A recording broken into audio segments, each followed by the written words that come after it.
Welcome to the Legal Growth Table. I'm Andrew Hutchinson. And I am Barbara Koenen-Geering. And together, we are your hosts.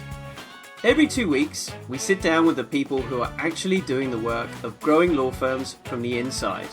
The ones who know where the real conversations happen, and more importantly, where they don't.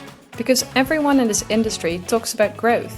Very few talk honestly about how it actually happens. The politics, the resistance, the things that didn't go to plan. That's what this table is for. So let's get into it. Thank you for tuning in to another episode of the Legal Growth Table podcast. And this time we are very lucky to have Thomas Vanhee with us, who is the proud founder of a boutique tax advisory services firm, which has been established in Abu Dhabi, Dubai, Doha, and Riyadh, named Aurifer. We are so happy to have you on the podcast, Thomas, and obviously Andrew, as he is always co-hosting with me, to talk about growth, as we usually do, but this time very much growth from, should I say, a personal angle, really talking about your career path and how you have established your own firm, coming from a really interesting background, which we'd love to hear more of. So if you would please kindly introduce yourself before we dive into knowing all about your growth trajectory and what that looks like. Sure, sounds all a bit daunting, Barbara. Thank you for having me on. And thanks for the introduction.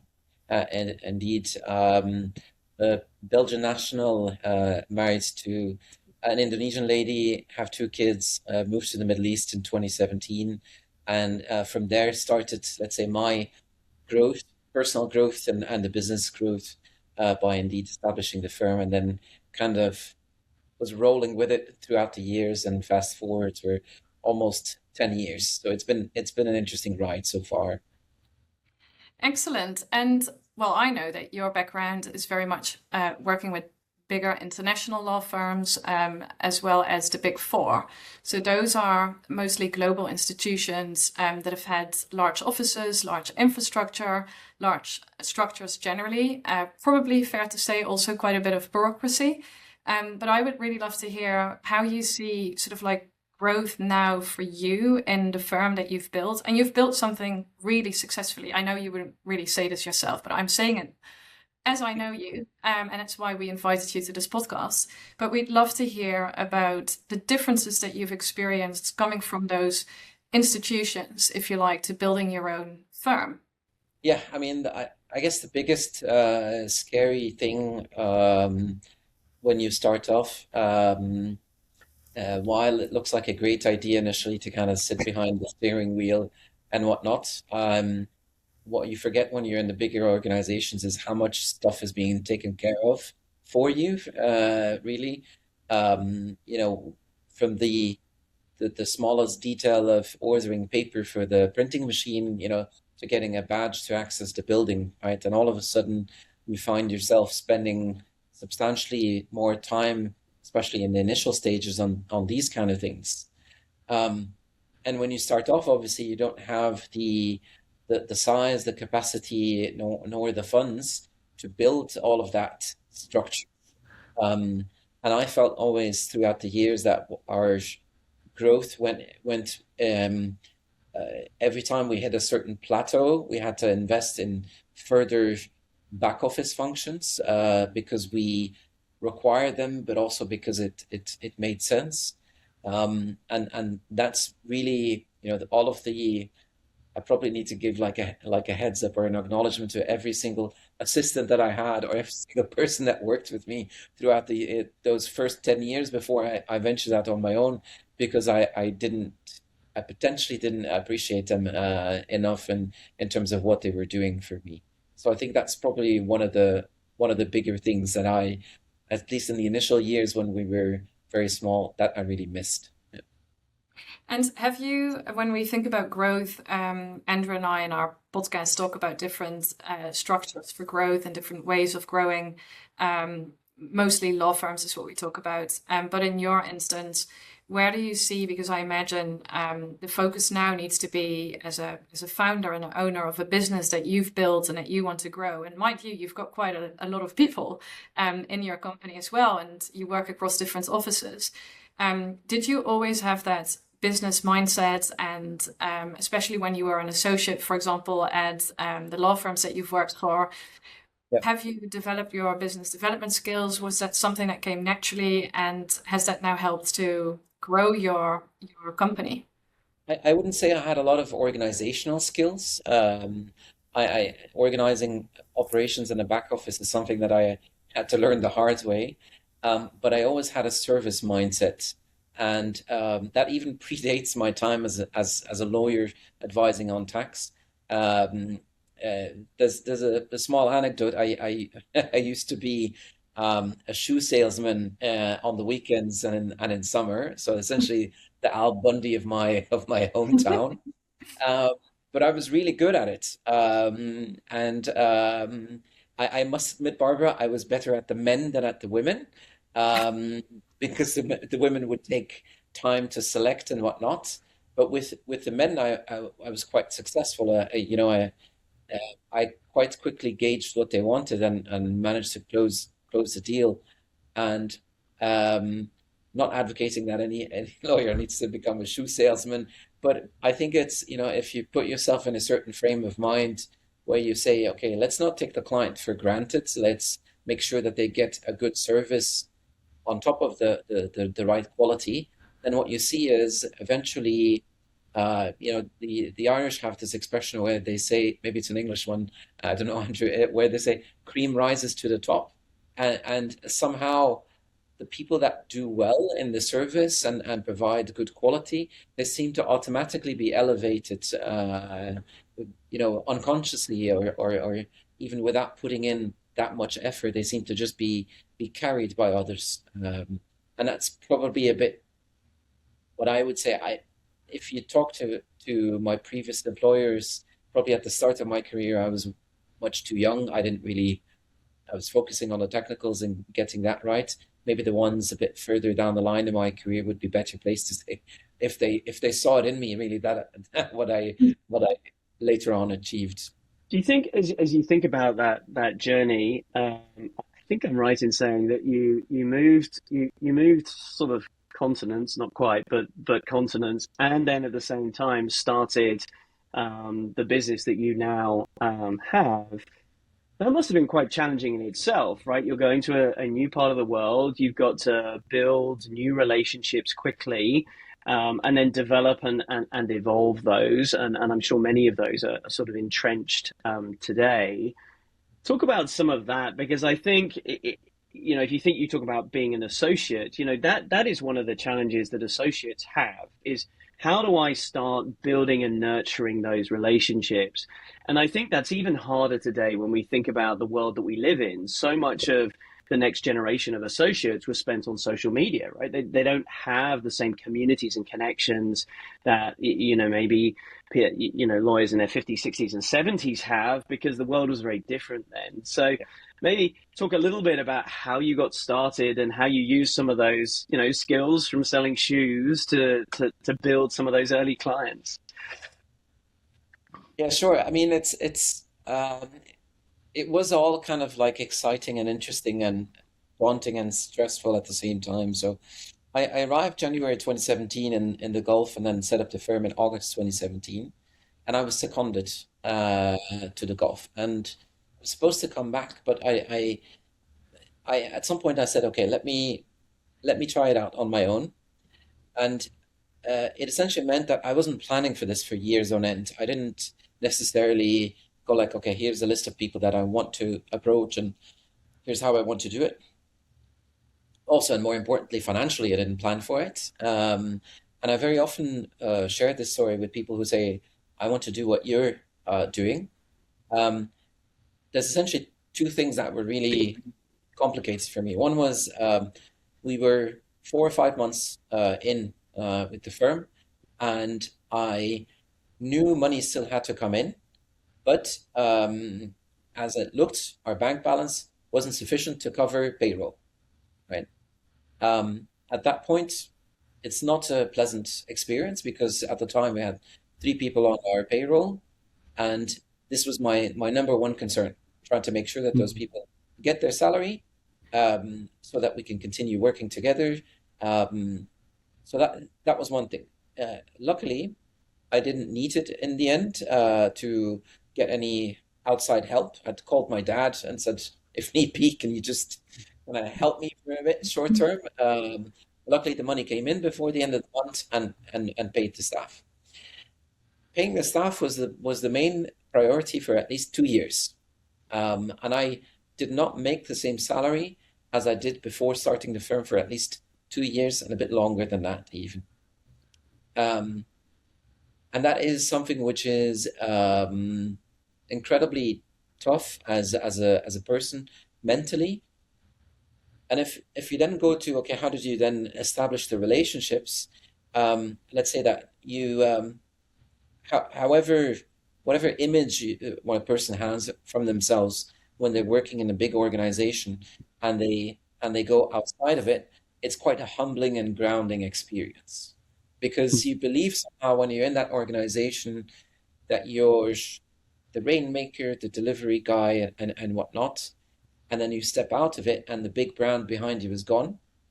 And then here's a new brand, and you're trying to say, "Hey, it's still me," but your efforts to get that client in are substantially more difficult, substantially more than if you had the big brand. And on top of that, you're usually not able to charge the same fees, so you're really a bit squeezed on both sides. And so building those relationships took a lot of time, took a lot of effort, took a lot of attention. And once they're more or less developed, then with the growth, we then share them amongst the partners and the associates. And today we're trying to get everybody at the same level of standard. But it is true that it took a substantial amount of time. Rome wasn't built in a day, so, and neither was Dubai. So.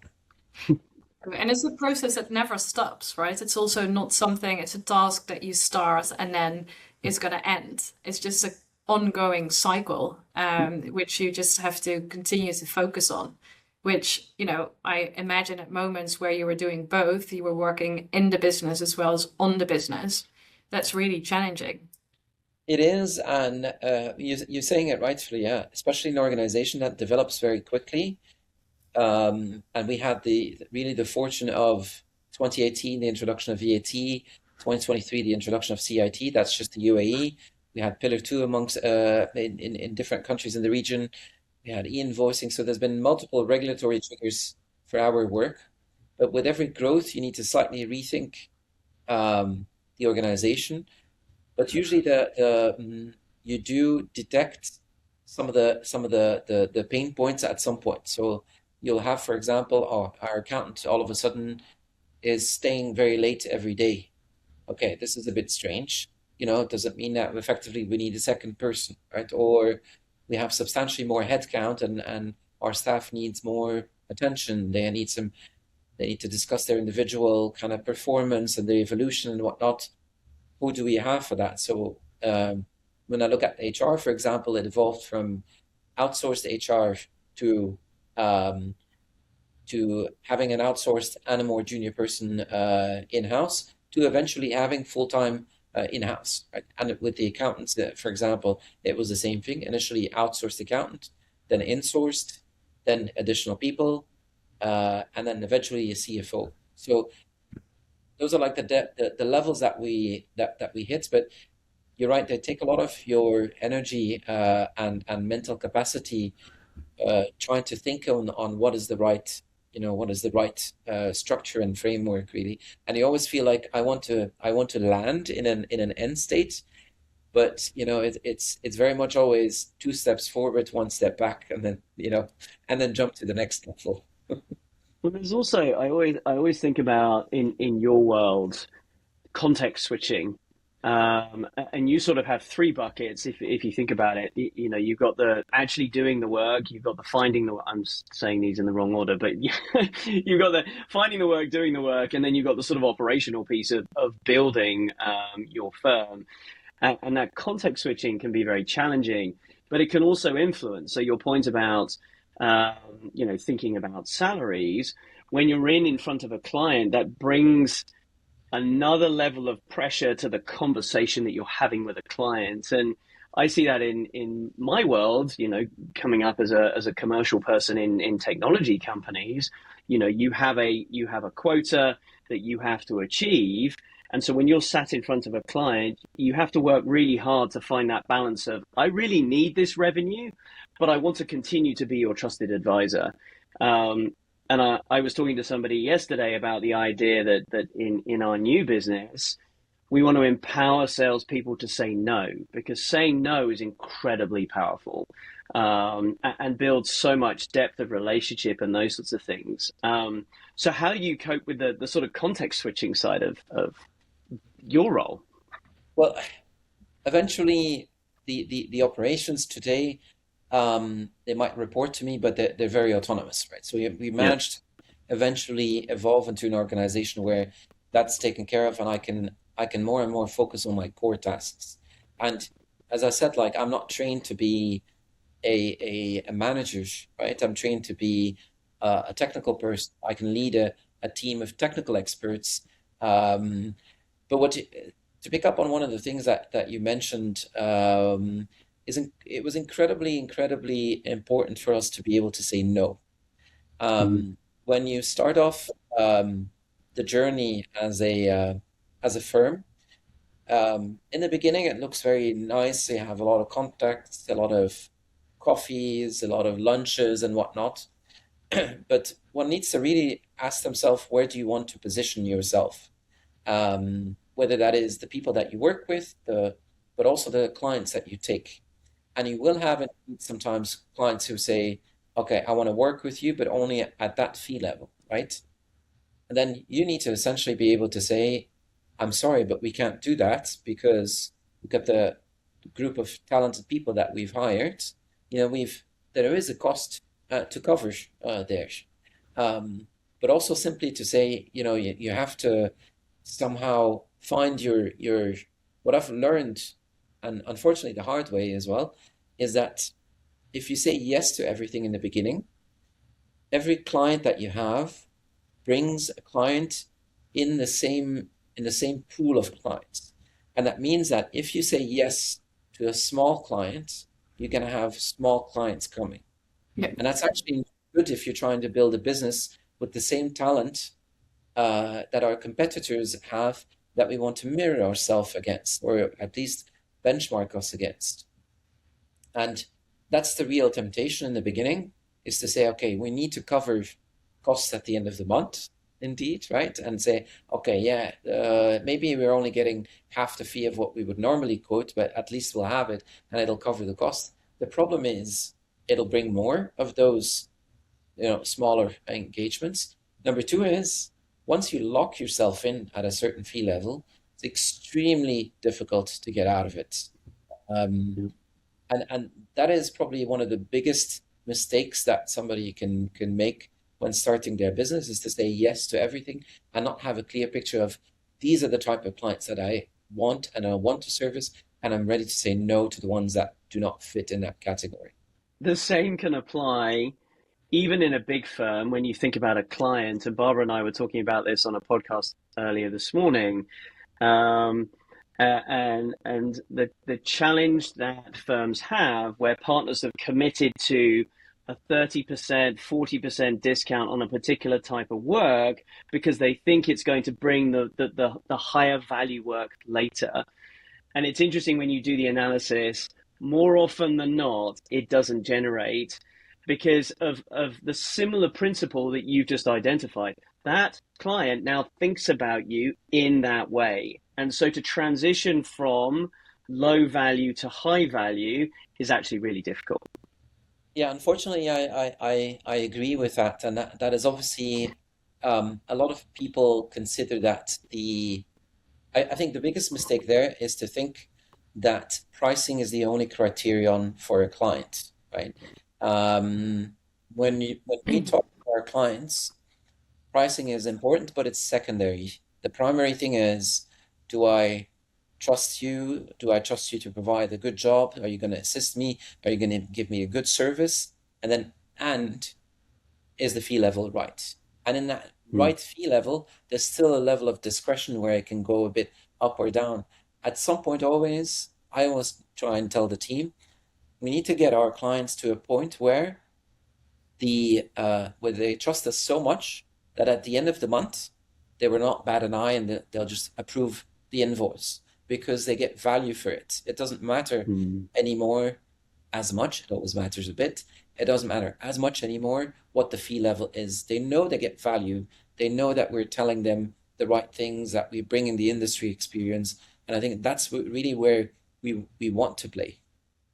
Yeah, and it's so important because it's the piece that is often missed when we speak with technical experts. Like, as you said yourself, it's incredibly hard if you've always focused on the technicality of your work, and that's what you've been, that's what you've been educated on as well. So it's only fair. And there's only a few technical experts, if you like, who actually then also manage to run a business, and definitely to run a business as well as you do it.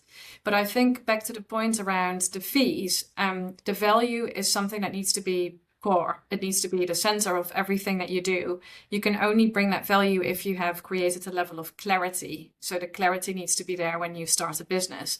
But even when we look at some of professionals who work inside law firms, for example, partners of firms, etc., that piece is still often lacking. And when they then have to present their value proposition, which they're not necessarily always sure of, there is also the question around, okay, what am I then actually selling and what can I give? And the starting point is often, okay, but we can give it at a 10% discount. But the client has not even asked for it. So why would you haven't even sort of like brought that value piece to them from the very first moment. So I like what you said about, trying to not step into the discounting straight away and really focus on keeping your value. Saying no is incredibly powerful, incredibly difficult, because especially, as you said, if you have bills to pay and the reality is that, your payroll needs to just continue, then you have to obviously focus on making the money, but not at all costs, I think is the message here. I would like to just very briefly step back in time and look at 2017 when you started the company. What was the main trigger for you? Because I could imagine you will have had a relatively hardworking, but a relatively comfortable career looking at the firms where you've worked at, in terms of, security, future progress, and all of that stuff.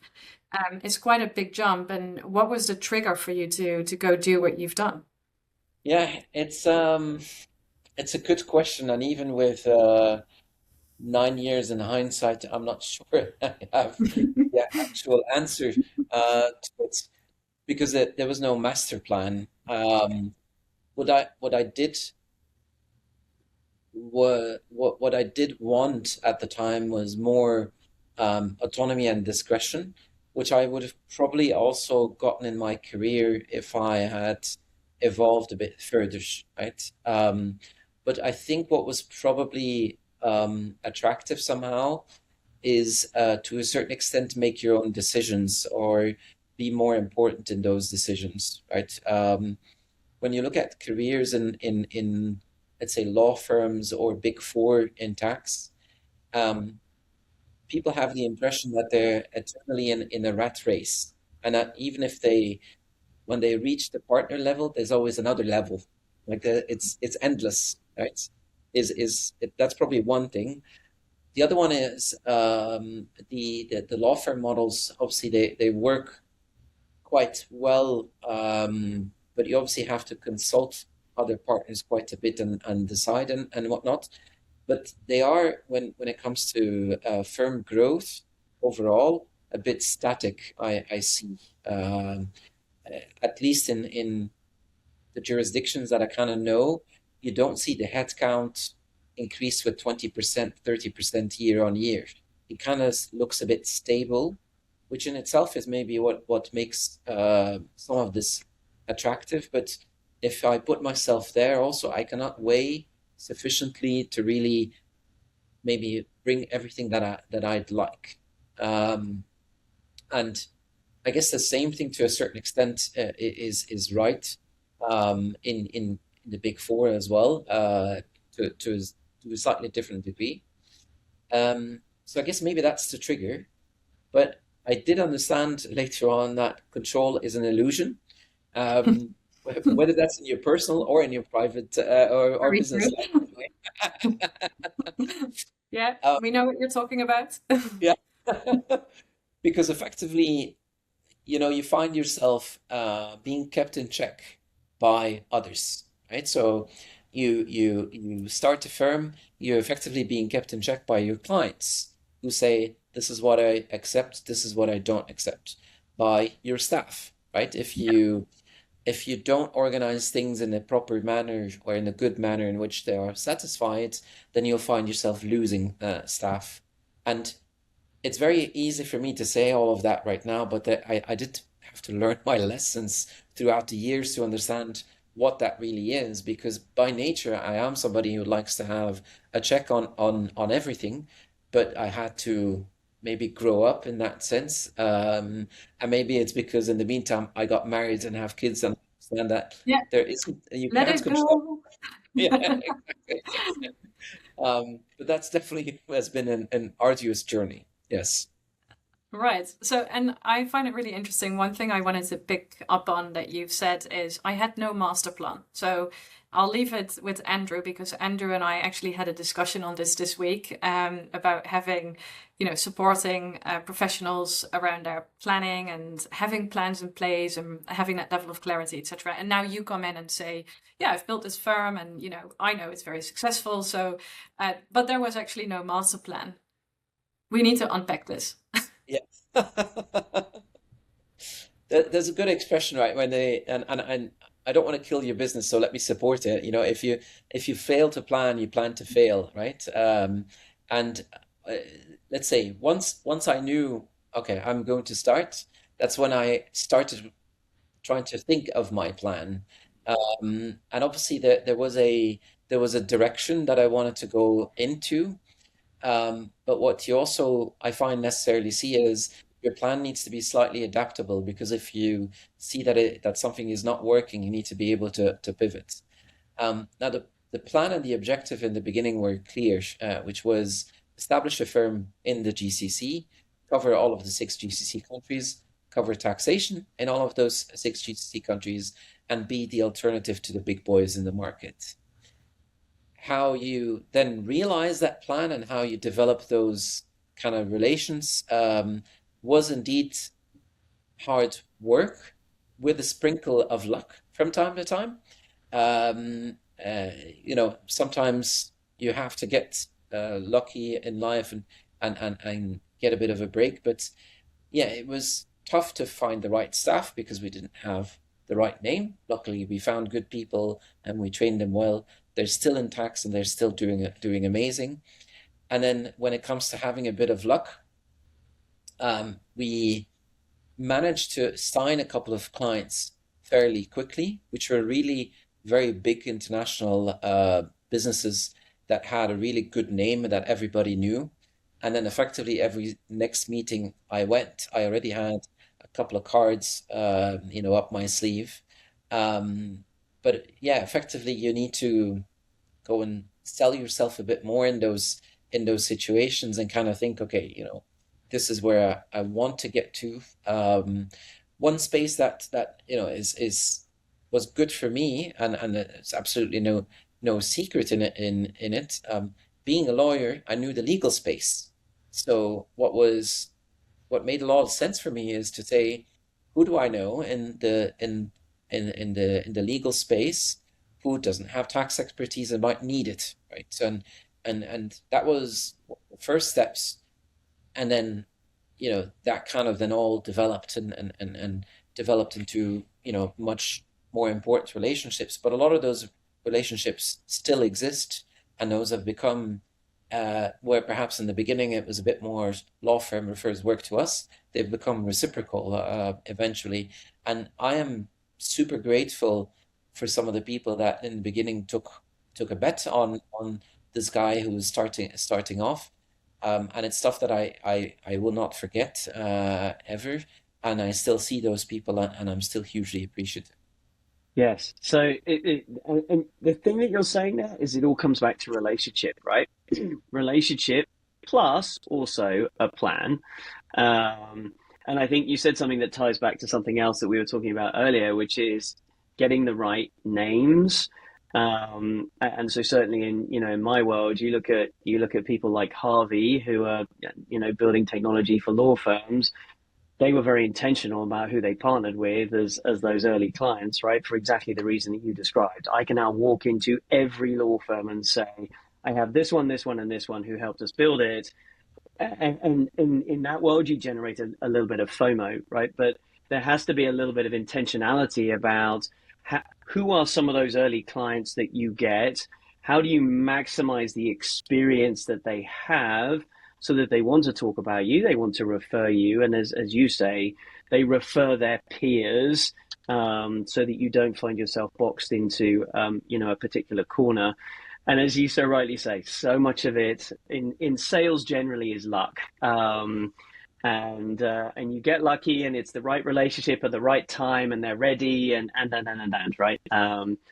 With a Yeah, sprinkling of plan. you still need to do all the hard work. It's not just because Yes. you're there at the right time, at the right moment, etc., which is something that, especially with the tools available nowadays, you can almost like plan for, right? So you Yeah. have the intelligence and you have the signals, etc. So I would argue that yes, of course there is a bit of luck, but also I wouldn't forget the track records that people will have built over time. Like yourself, Thomas, you didn't just start this firm straight from university.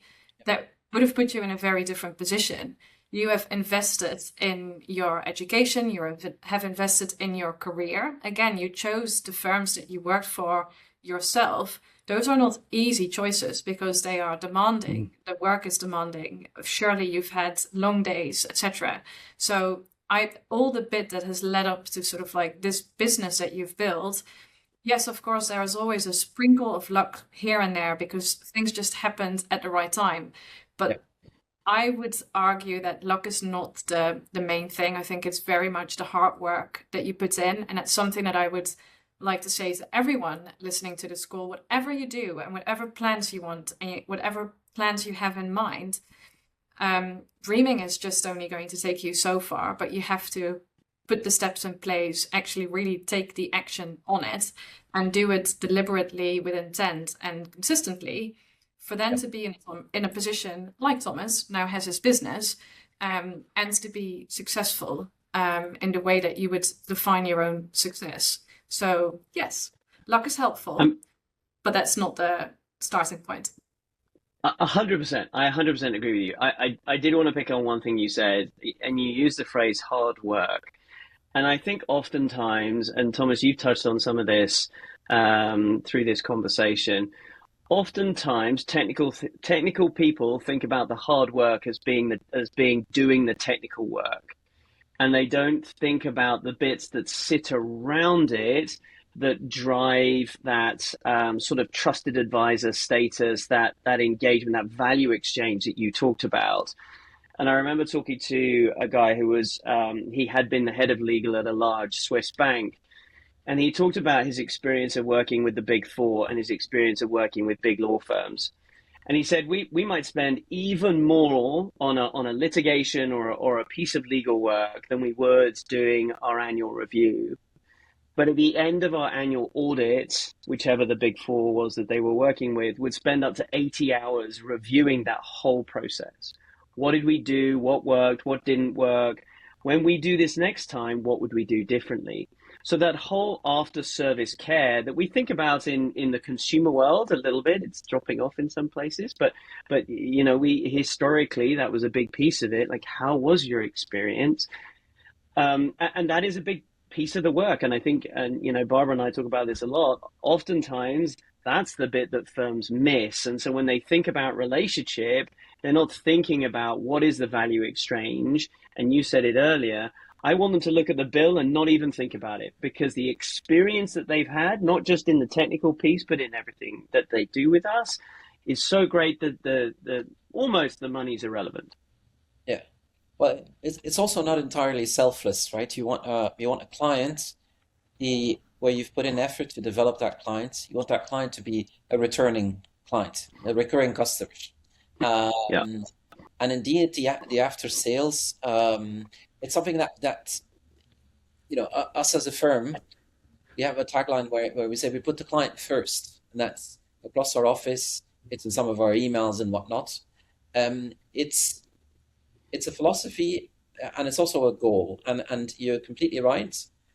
Obviously, you cannot expect from people who are a couple of years into their career to understand the full cycle, but we're trying to get people to really understand indeed that the biggest thing is a client does not come falling from the sky, and it takes a lot of time to develop a client, but it only takes a minimal kind of couple of actions to lose that client.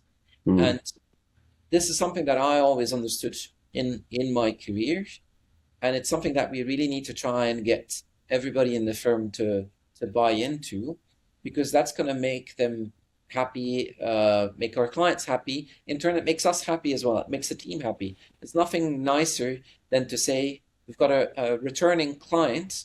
When I see, for example, somebody contacting me, this literally happened 2 months ago. I was incredibly surprised. There's somebody who calls me out of the blue who I'd met in 2018. And I said, in 2018, we had a really good meeting with you. We were really impressed. We didn't go with you, but we'd like to give you an opportunity now. And we were 2026, so 8 years later.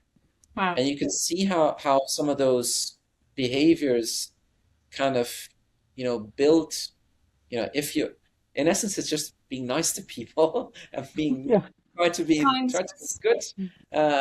What you do yields something. Have a couple of karma points as well.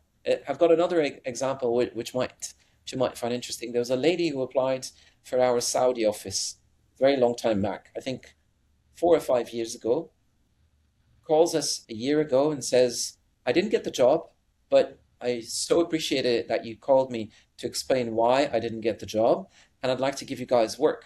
Now that lady works in one of the biggest companies in Saudi Arabia now, and has become a client, right? And I think that's something that I am very conscious of.